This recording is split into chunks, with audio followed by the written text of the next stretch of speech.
स्वागत है आपका आपके यूट्यूब चैनल एम रेलवे में। आज जो है हमारी क्वेश्चन आंसर की क्लास नंबर 9 है, जो हम 1000 plus question answer series start कर चुके हैं डीएससीसीआई के लिए, जिसमें हम मिक्स क्वेश्चन कर रहे हैं। तो उसका क्लास नंबर 9 है, आज पढ़ेंगे हम। तो क्लास स्टार्ट करने से पहले मैं आपको बता दूं, अगर आपने जनरल नॉलेज का ई बुक परचेस कर रखा है बहुत बढ़िया बात है, नहीं परचेस किया है तो प्लीज परचेस कर लीजिए, क्योंकि अभी जो है कुछ दिनों में बहुत ही बड़ा कुछ लॉन्च होने वाला है आप लोगों के लिए। तो आपको जरूरी है कि ये बुक आप पहले से ही परचेस कर ले, ठीक है। जिसमें हमने history, geography, Indian polity, economic, general knowledge जो है अप टू डेट दे रखा है, 2021 एडिशन का है। आई गारंटी यू कि इसी से क्वेश्चन बनेंगे, इसके एक एक लाइन से आपको क्वेश्चन उठेंगे। जितने भी आप क्वेश्चन देखोगे प्रीवियस ईयर उठाकर देख लेना, इसको पहले अच्छे से पढ़ लो। अगर आपने एक बार भी बहुत बढ़िया तरीके से पढ़ रखा है हिस्ट्री, ज्योग्राफी, पॉलिटी, इकोनॉमिक्स और ये जनरल नॉलेज, तो आपके लिए ये एक वरदान है, ले लेना। मात्र 239 रुपीज में है। जैसे ही आप डिस्क्रिप्शन बॉक्स में जो लिंक है उसको क्लिक करोगे, मेरे ऑनलाइन स्टोर पे पहुंच जाओगे। कॉपीराइट्स का जो भी पूरा क्लेम है एम रेलवे के पास है और इंस्टा मोजे के पास है, अल्टीमेटली जो हमारी थर्ड पार्टी है। तो सेफ है पूरा, आपका पेमेंट जो मेथड है सेफ है। आपने पेमेंट कर देना है, वन टाइम ही जो है ओटीपी एक ही बार आपको ऐड करना है। जैसे ही आप ऐड करते हो ओटीपी एक बार, वो तुरंत आपका जो है बुक आपके फोन में डाउनलोड हो जाता है। 5 मिनट के लिए वेट करना है, फिर मोबाइल के डाउनलोड सेक्शन में जाना है। डाउनलोड सेक्शन में जाके आपने देखना है, आपका पीडीएफ आपको मिल जाएगा, ऑल सब्जेक्ट्स वाला क्लिक कर लेना है, पीडीएफ जो है ई बुक मिल जाएगी। अगर आपके पास पैसे हैं, अगर आप अफोर्ड कर सकते हैं तो इसका प्रिंट आउट भी निकाल लेना। प्रिंट आउट निकाल लोगे तो आसानी होगी। अदरवाइज मैं क्या कहती हूँ कि जो कलरफुल जो डायग्राम वगैरह मैंने ड्रॉ करके दिए हैं, मैप्स वगैरह जो ड्रॉ करके दिए हैं, वो आपने कलरफुल अगर प्रिंट निकलती है तो ही बढ़िया बात है, अदरवाइज ब्लैक एंड व्हाइट में कुछ मज़ा नहीं आएगा। तो मोबाइल से ही पढ़ना, क्योंकि मोबाइल तो देखो हर जगह लेकर जाते हैं हम लोग, तो हो जाता है पढ़ाई अच्छे से हो जाती है मोबाइल से। तो अच्छे से उससे पढ़ाई करना है आपको, ठीक है। तो ले लेना, बहुत बढ़िया कुछ आने वाला है आप लोगों के लिए। चलिए स्टार्ट करते हैं। फर्स्ट क्वेश्चन क्या कहता है, आज मैंने सारे मार्केटिंग के क्वेश्चंस रखे, सारे जो है मार्केटिंग के क्वेश्चंस है। कल हमने हिस्ट्री और ज्योग्राफी के क्वेश्चंस किए हैं।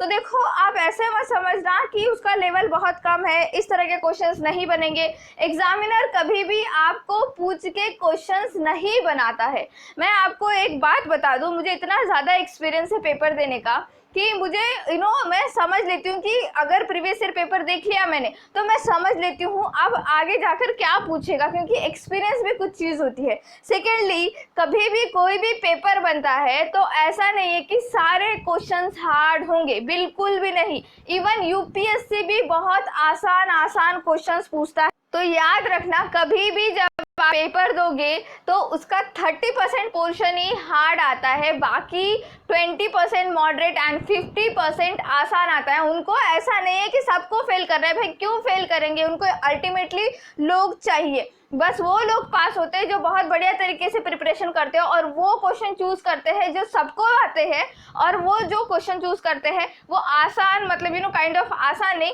क्या कहेंगे आप लोग कि वो राइट एक्यूरेसी के साथ क्वेश्चंस को टिक करके आते हैं। तो बिल्कुल भी मत समझिए कि क्वेश्चंस, आसान वाले क्वेश्चंस आपके एग्जाम में नहीं देखने को मिलेंगे। अगर देखने को मिल गए तो क्या आप एग्जामिनर को जाके बोलोगे इतने आसान क्वेश्चंस क्यों आपने ऐड किए, मैंने तो क्लिक ही नहीं किया? ये तो फिर एकदम बेवकूफ़ी होगी। तो प्लीज़ आप मुझे मत सजेस्ट कीजिए कौन से क्वेश्चंस ऐड करने और कौन से क्वेश्चन ऐड नहीं करने, मुझे सबका सोच के चलना पड़ता है, ठीक है।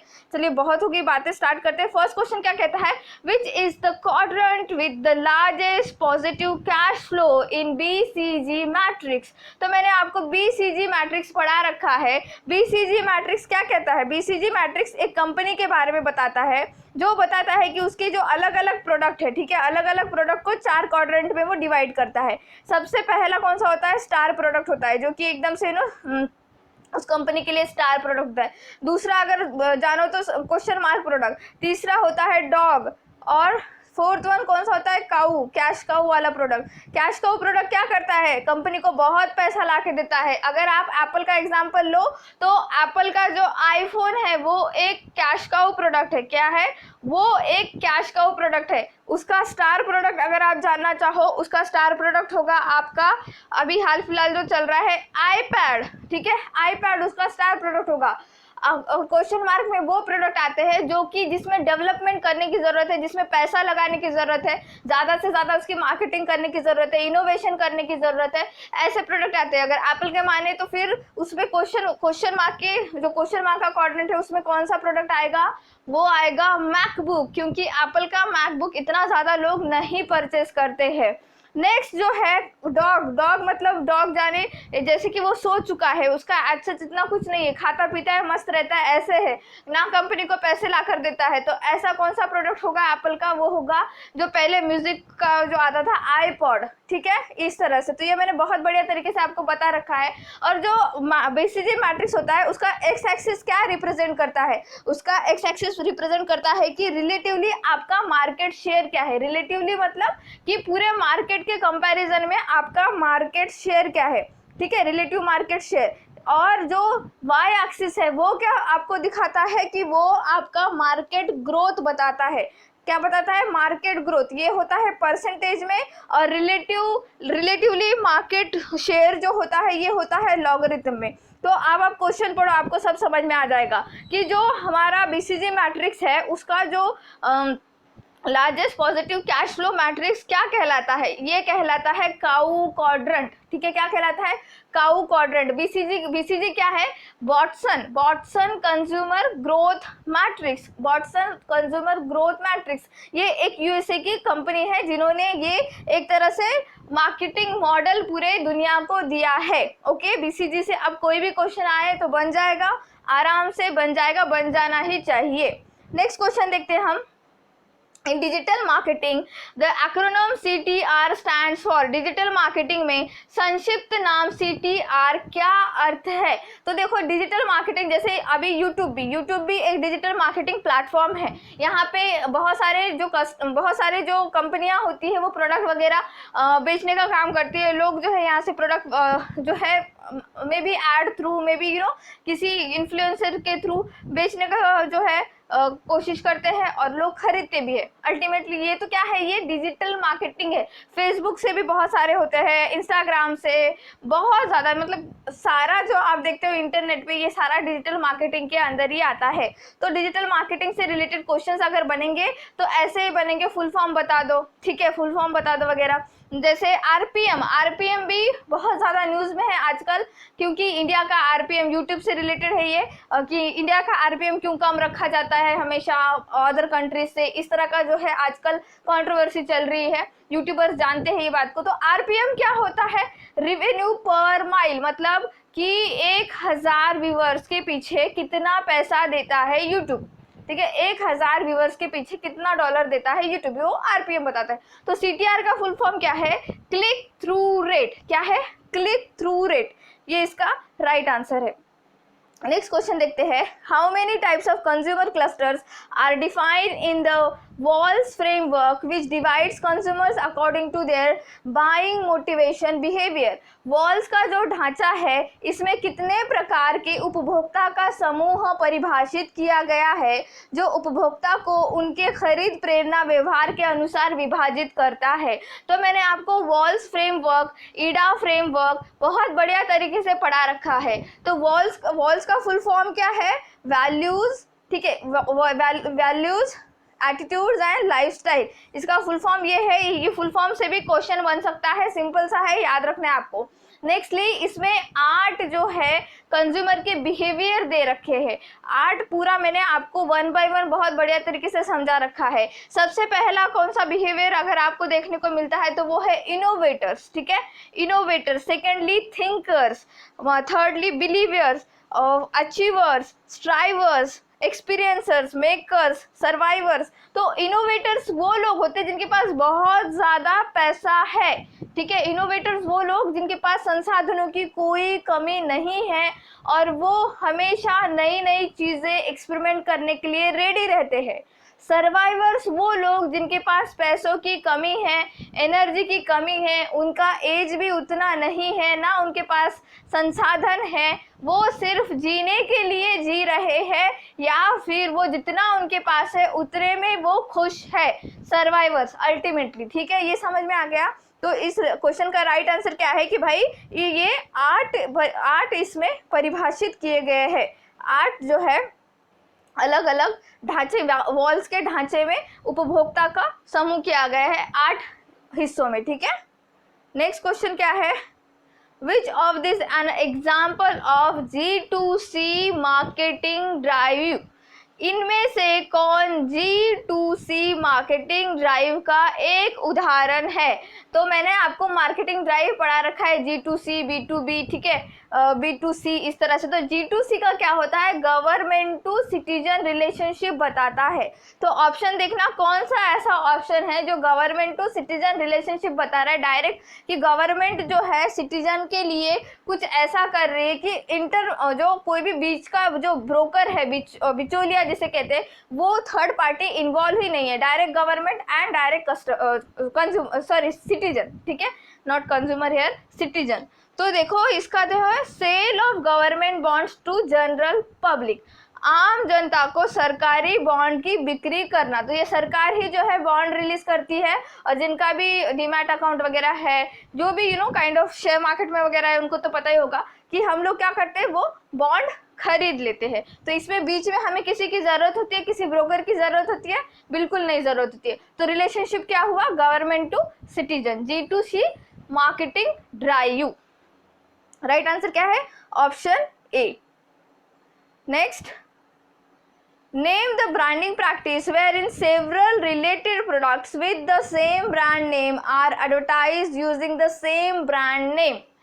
ऐसा उस ब्रांडिंग का प्रथा का नाम बताइए जिसमें एक ही ब्रांड नाम वाले कई संबंधित उत्पादों का विज्ञापन एक ही ब्रांड नाम का उपयोग करके किया जाता है। तो देखो ये जो होता है इसको कहते हैं अम्ब्रेला ब्रांडिंग। अम्ब्रेला मतलब अपने छाते के अंदर सारा सब कुछ आ गए, जैसे टाटा का, अब टाटा एक बहुत बड़ी कंपनी है, उसके रिलेटेड बहुत छोटे छोटे अलग अलग इसका ऑर्गेनाइजेशन है, बट टाटा का नाम लेके वो आगे जो है चिपका देते हैं बाकी सारी चीजें, जैसे Tata T, Tata consultancy services, Tata Motors, ठीक है, इस तरह की चीजें। तो टाटा इज द अम्ब्रेला और उसके अंडर सारी जो है ब्रांडिंग होती रहती है। समझ लिया आपने। तो इसका राइट आंसर क्या है, अम्ब्रेला ब्रांडिंग। नेक्स्ट क्वेश्चन क्या कहता है, in pricing one new emerging model is outcome based pricing model. When pricing is done from for the IT industry which of this will represents outcome based pricing. मूल्य निर्धारण में एक नया उभरता हुआ मॉडल परिणाम आधारित मूल्य निर्धारण मॉडल है।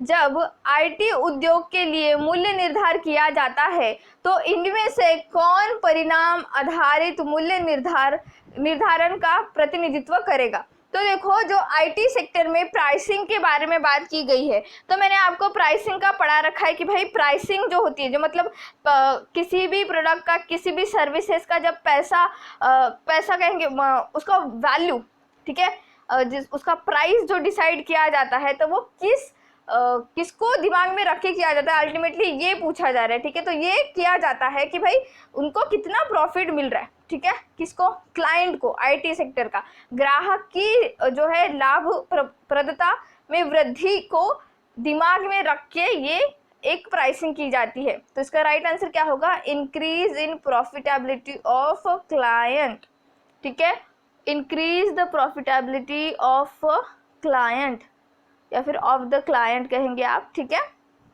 इस तरह से। नेक्स्ट क्वेश्चन क्या कहता है, in the advertisement communication which of these products categorize would the uses of nostalgic sentimental and wistful thinking of the past work effectively। तो ये नॉस्टैल्जिक का मीनिंग होता है कि भाई आपको कुछ ऐसा, मतलब कोई भी प्रोडक्ट, ऐसे कुछ ऐसे प्रोडक्ट्स होते हैं जो देख के आपको आपके घर की याद आ जाए, आपको आपके देश की याद आ जाए, आपको आपके करीबी लोगों की याद आ जाए। जैसे अचार खाते ही आपको आपकी नानी की याद आती है, आपको आपकी दादी की याद आती है, मे बी आपको आपके मम्मी की याद आ जाती है। तो ये जो चीज़ें होती है, कुछ ऐसी प्रोडक्ट्स होते हैं जो नॉस्टैल्जिक फीलिंग देते हैं। नॉस्टैल्जिक जैसे आप अगर पुराने फोटोज भी देखते हो तो नॉस्टैल्जिक फील करते हो, आप फ्रेंड्स को याद करते हो, नॉस्टैल्जिक फील करते हो। तो ये सारी चीज़ें ये क्या करते हैं कि मार्केट में पकड़ बना लेते हैं। जो भी ये कोई भी ऐसी कंपनियां जो होती है ये दिमाग में रखती है और इसी तरह से ऐड दिखाती है कि जो रोजमर्रा की जिंदगी में हमारे साथ हुआ होगा। जैसे पहली बार अचार खाया था तो दादी के हाथ का ही अचार खाया था, तो फिर अचार जब हम उसका ऐड देखते तो उसमें अगर दादी फिगर मतलब लाइक ग्रैंड मदर फिगर अगर कोई लेडी होगी और हमारे एज की कोई वहां पे मॉडल होगी और वो फिर वो अचार खा के काइंड ऑफ वो दादी की तारीफ वगैरह कर रही होगी, तो हम भी क्या करेंगे, देखते ही वो ऐड याद करेंगे दादी को। और अब दादी के पास तो अगर नहीं जा पाए तो क्या करेंगे, फिर उस ब्रांड का हम अचार खरीद लेंगे। तो ये ब्रांडिंग टेक्निक्स होते हैं, ठीक है। तो ये आपको ऐसे ही क्वेश्चंस बनेंगे। ऐसा नहीं है कि मार्केटिंग का आप पूरा पढ़ लोगे तो ही आपको क्वेश्चंस आएंगे, बिल्कुल नहीं। मार्केटिंग का ना आप सिर्फ इतना दिमाग में रखना कि जैसे ही क्वेश्चंस आता है तो सबसे पहले आप आपका दिमाग चलाना कि भाई मैं इसको, अगर इंग्लिश जिसको आता है इंग्लिश में पढ़ो, हिंदी जिसको आता है हिंदी में पढ़ो, बट ऐसा दिमाग लगाओ कि मैं अगर इस जगह होता, अगर मेरी कंपनी ये होती, तो मैं इन 4 ऑप्शन में से कौन सा चूज करता। जैसे अभी नॉस्टैल्जिक का ही मुझे बताना, अगर आपकी कोई कंपनी है, ठीक है, जो कि इसी नॉस्टैल्जिक तरह के प्रोडक्ट बेचती है, तो आप यहाँ से ऑप्शंस क्या चूज करोगे। ऑब्वियस है, आप ना कर्टन, बेडशीट, ये पिलो विलो ये थोड़ी चूज करोगे, आप चूज करोगे पिकल्स, च्यवनप्राश, चिली पाउडर, है ना, अचार, च्यवनप्राश, मिर्ची पाउडर आदि, जो कि आपको नॉस्टैल्जिक फीलिंग देते हैं, जो कि आपको आपके अतीत के बारे में बताती है, आपको आपके किसी अपने की याद दिलाती है। सिंपल सी बात है ना।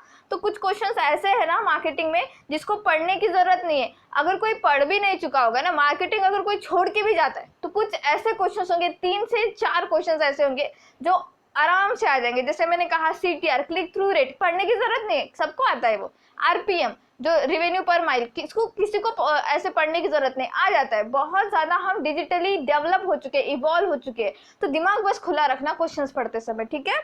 मार्केटिंग के, स्पेशली मार्केटिंग के और कस्टमर रिलेशनशिप के। तो इसका राइट आंसर क्या है, ऑप्शन बी। नेक्स्ट क्वेश्चन क्या कहता है, एरियल टाइड गेन। और हाँ, ये जो क्वेश्चन है 2018-16 के प्रीवियस ईयर के क्वेश्चंस मैंने ऐड ऑन किए हैं और ये क्वेश्चन फिर से रिपीट होने की बहुत ज्यादा संभावना है। ओके, तो इनको क्वेश्चंस को अच्छे से करके जाना है आपको। तो Ariel Tide and Gain are the detergent powders belonging to which major detergent company. तो जो हमारा एरियल टाइड और गेन है, ये किस प्रमुख डिटर्जेंट कंपनी के डिटर्जेंट पाउडर है। तो ये देखो अपना ये ऑप्शन डी, ठीक है, प्रोक्टर एंड गैमल के ये डिटर्जेंट पाउडर है। तो आपको ना मैंने एक पूरी लिस्ट दे रखी है, जब मैंने प्रोडक्ट मैट्रिक्स पढ़ा रखा था तो पहले पूरी एक लिस्ट दे रखी है कि उसमें जो यूनिलीवर्स का है, हिंदुस्तान यूनिलीवर्स का कितने प्रोडक्ट्स है, ठीक है, बाकी जितने भी नेस्ले के कितने प्रोडक्ट्स है, तो वो सारी जो है आपको लिस्ट पढ़नी होगी। BCG मैट्रिक्स में ही मैंने, एक्चुअली BCG मैट्रिक्स में दे रखा है मैंने, सेकंड चैप्टर की नोट्स होंगे या मे बी थर्ड चैप्टर के, तो उसमें आपने क्या करना है, जो मैंने पूरा एक इकट्ठा बना के दिया है आपको, वो अच्छे से पढ़ लेना है, क्योंकि इससे क्वेश्चंस बनेंगे ही बनेंगे। कुछ बड़े बड़े ब्रांड दे देंगे, जैसे आप डिटर्जेंट एरियल है ना, तो ये एरियल, टाइड, गेन, अब ये एक ही कंपनी के डिटर्जेंट पाउडर है, हमको पता नहीं था पहले, बट हमको अब याद करना पड़ेगा ऐसी चीजें। तो ये इसका राइट आंसर क्या है, ऑप्शन डी। तो आपको ये याद करना है, मैंने ये प्रोवाइड कर दिया है। और PDF कहाँ मिलेगा, PDF मिलेगा आपको मेरे टेलीग्राम ग्रुप पे, टेलीग्राम ग्रुप ज्वाइन कर लेना, link in the description box. अगर डिस्क्रिप्शन बॉक्स के लिंक से आप ज्वाइन नहीं कर पा रहे हो तो आपने सर्च करना है एम रेलवे, ठीक है। एम रेलवे जैसे ही सर्च कर लेते हो आपको मेरा लोगो दिख जाएगा, वहां पे 10,000 प्लस कुछ जो है बच्चे वहां पे जो स्टूडेंट्स है उन्होंने ज्वाइन कर रखा है, तो आप भी ज्वाइन कर लेना। ओके, नेक्स्ट क्वेश्चन क्या कहता है, the generic value chain model of dividing firms activities into primary and secondary activities was proposed by which of this. तो जो जेनेरिक मार्केटिंग जो वैल्यू चेन मॉडल है, ठीक है, वैल्यू चेन मॉडल जो है वो किसने दिया है, ये क्वेश्चन बन रहा है। तो ये जो दिया है माइकल पॉटर ने दिया है। किसने दिया है, माइकल पॉटर ने दिया है। माइकल पॉटर का 5 फोर्स मॉडल भी मैंने आपको पढ़ा रखा है। 5 फोर्स मॉडल क्या कहता है, ये अलग अलग तरह के डर बताता है कंपनी को, कंपनी में कंपनी के लिए कितना कंपटीशन है मार्केट में ये बताता है। जैसे पहला अगर कहे तो थ्रेट ऑफ न्यू अराइवल, दूसरा threat of rivalry between the industry, ये bargaining power of supplier, bargaining power of buyers, ठीक है। और अगर और एक कौन सा बच रहा है यहाँ पे, हमने कौन सा देख लिया, थ्रेट ऑफ न्यू अराइवल, ठीक है, नए नए कंपनियों का आना, थ्रेट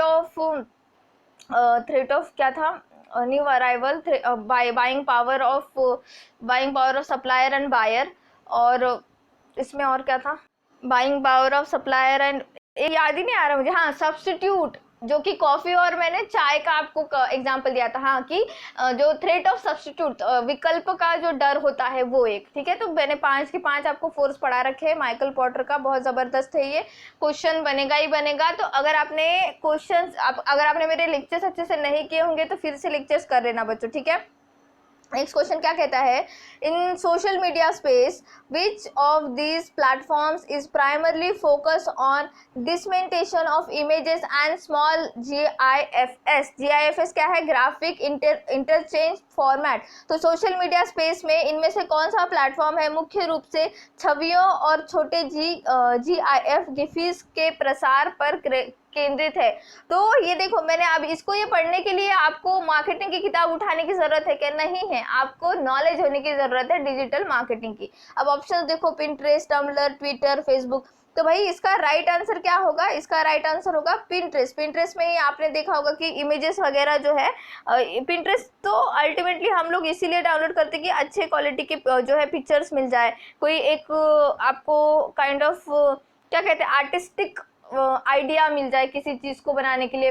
मुझे याद है कि मैंने पिंटरेस्ट सबसे पहले कब डाउनलोड किया था, अप्रोक्सीमेटली आई थिंक 2020 में फर्स्ट टाइम मैंने डाउनलोड किया था। 6 महीने पहले की बात है, आई थिंक मे बी, नहीं नॉट 6 महीने पहले की, लॉकडाउन के दूसरे मंथ में मैंने उसको डाउनलोड किया था। मुझे पेंटिंग करने का बहुत शौक है, तो मुझे किसी ने एडवाइस किया था कि पिंटरेस्ट का जो है तू डाउनलोड कर ले और वहाँ से तुझे इंस्पिरेशन मिल जाएगा। और सच में मैंने बहुत ज़्यादा पेंटिंग्स बनाई थी, वहाँ से बहुत ज़्यादा मुझे इंस्पिरेशन मिली थी।